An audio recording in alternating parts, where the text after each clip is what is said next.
नमस्कार। दिन भर की खास खबरों में आपका स्वागत है और मैं हूं अपराजिता। आज इस बुलेटिन में बात होगी झारखंड में बढ़ते सियासी संकट की, भारत के बजट की, बात करेंगे राहुल गांधी के भारत जोड़ो यात्रा की, जानेंगे जेडीयू को तोड़ने का क्या है आरजेडी का प्लान, और बुलेटिन के आखिर में बात होगी मोदी राज में बढ़ते भ्रष्टाचार की। इसके साथ ही और भी खबरों से कराएंगे आपको रूबरू, लेकिन सबसे पहले बात सुर्खियों पर।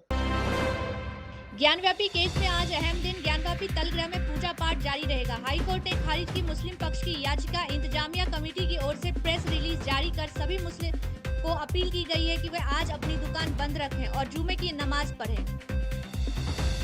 पोस्ट बजट निफ्टी ने तोड़ा अपना रिकॉर्ड, सेंसेक्स 1400 अंक चढ़ा। रतलाम में बीजेपी के पूर्व विधायक दिलीप मकवाना की गाड़ी पर पथराव की घटना आई सामने। पूर्व विधायक ने दर्ज कराई शिकायत, लेकिन पुलिस के हाथ से ये बदमाश दूर है। ये तो थी सुर्खियां। अब बात आज की सबसे खास खबर की। झारखंड के सीएम हेमंत सोरेन के इस्तीफे के बाद से संवैधानिक संकट की स्थिति पैदा हो गई है। वैसे ये स्थिति हुई है या पैदा की गई है, इस पर काफी सवाल खड़े हो रहे हैं। तो क्या कुछ खास रहा झारखंड मामले में, देखिए हमारी एक खास रिपोर्ट। झारखंड में नई सरकार बनाने की कोशिश अभी चल रही है। झारखंड मुक्ति मोर्चा के विधायक चंपई सोरेन के पास 43 विधायकों का समर्थन है। विधायकों ने उन्हें अपना नेता चुन लिया है। चंपई सोरेन ने वहीं दूसरी तरफ सरकार बनाने का दावा भी पेश कर दिया है, लेकिन राज्यपाल ने कहा है कि वह अभी विचार कर रहे हैं। इसे लेकर झारखंड में बवाल मचा हुआ है। ऑपरेशन लोटस की आहट सुनाई दे रही है, जिस कारण से कांग्रेस और जेएमएम ने विधायकों को झारखंड से हटा लिया है। एक बार फिर शुक्रवार को इस मामले में बहस हो गई। फिलहाल सभी की नजरें राजभवन पर टिकी हुई है। सवाल उठ रहे हैं कि आखिर वह बहुमत की दावेदारी को स्वीकार क्यों नहीं कर रहे हैं।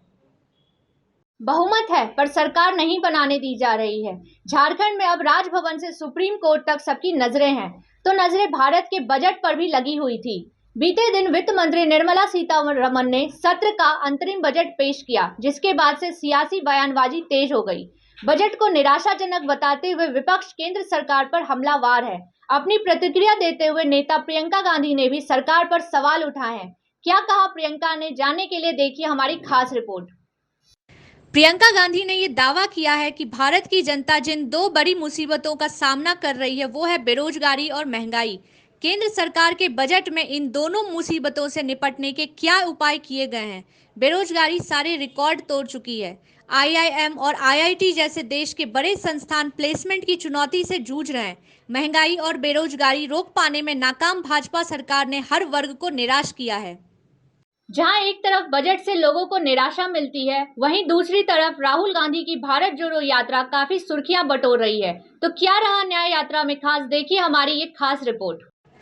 कांग्रेस की भारत जोड़ो न्याय यात्रा पश्चिम बंगाल के मुर्शिदाबाद पहुंच गई है। यात्रा में लोगों का काफिला बढ़ता जा रहा है। राहुल गांधी अपनी टीम के साथ लोगों को नफरत, बेरोजगारी, महंगाई, भेदभाव से मुक्ति का आश्वासन दिलाते हुए यह यात्रा जंगीपुर पहुंची। लोगों ने कांग्रेस नेता के पास अपनी समस्याएं भी रखी कि कैसे केंद्र सरकार उनकी समस्याओं को अनदेखा कर रही है। जिस तरीके से राहुल गांधी का यहां स्वागत हुआ है, यह दर्शाता है कि यात्रा का संदेश लोगों तक पहुंच रहा है। इनकी टीम अब बलरामपुर होते हुए झारखंड में प्रवेश करेगी।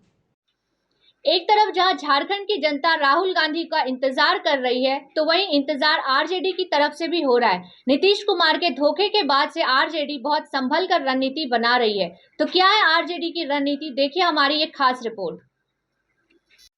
बिहार में बीजेपी के साथ सरकार बनाकर नीतीश कुमार मुसीबत में फंस गए हैं। 5 दिन बाद भी मंत्रियों के बीच विभागों का बंटवारा नहीं कर पाए। दावा किया जा रहा है कि इस बार बीजेपी ने गृह मंत्रालय पर भी दावा ठोक दिया है, जो नीतीश देने को तैयार नहीं है। बीजेपी और जेडीयू में सरकार गठन के साथ ही टकराव शुरू हो गया है, जबकि 10 फरवरी को नीतीश कुमार को सदन में बहुमत साबित करना है। एनडीए के पास फिलहाल 128 विधायक हैं, यानी बहुमत से सिर्फ 6 ज्यादा। वहीं महागठबंधन के पास बहुमत से 7 सीट दूर है बस। बिहार में सरकार गिरने के बाद तेजस्वी ने कहा था कि अभी असली खेला बाकी है, 2024 में ही जेडीयू समाप्त हो जाएगा। और बुलेटिन के आखिर में बात होगी मोदी राज में बढ़ते भ्रष्टाचार की। मोदी सरकार ने जनता को विजन दिया था भारत को विश्व गुरु बनाने का, लेकिन अंतर्राष्ट्रीय संस्थान ट्रांसपेरेंसी इंटरनेशनल की रिपोर्ट ने उस सपने को चूर चूर कर दिया। रिपोर्ट में दावा किया गया है कि मोदी राज में भारत भ्रष्टाचार, बेरोजगारी, महंगाई जैसी अहम समस्याओं से जूझ रहा है। देखिए हमारी खास रिपोर्ट। न खाऊंगा न खाने दूंगा। 2014 के चुनाव प्रचार प्रसार में प्रधानमंत्री नरेंद्र मोदी ने जनता को भ्रष्टाचार के खिलाफ ये नारा दिया था। उन्होंने कहा था कि सरकार बनने के बाद भ्रष्टाचार को जड़ से खत्म कर देंगे। लेकिन मोदी राज में भ्रष्टाचार कम होने की बजाय बढ़ गया है। अंतर्राष्ट्रीय संस्थान ट्रांसपेरेंसी इंटरनेशनल ने विश्व स्तर पर भ्रष्टाचार रिपोर्ट पेश की है। 180 देशों की रैंकिंग में भारत की स्थिति पहले से और भी कमजोर हो गई है। ट्रांसपेरेंसी इंटरनेशनल देशों को 0 से 100 के बीच स्कोर देता है और यह स्कोर जितना ज़्यादा हो उतना अच्छा होता है। इस साल भारत का स्कोर 39 जबकि साल 2022 में 40 था, जिसके साथ ही भारत की रैंकिंग 8 पायदान नीचे आ गई है।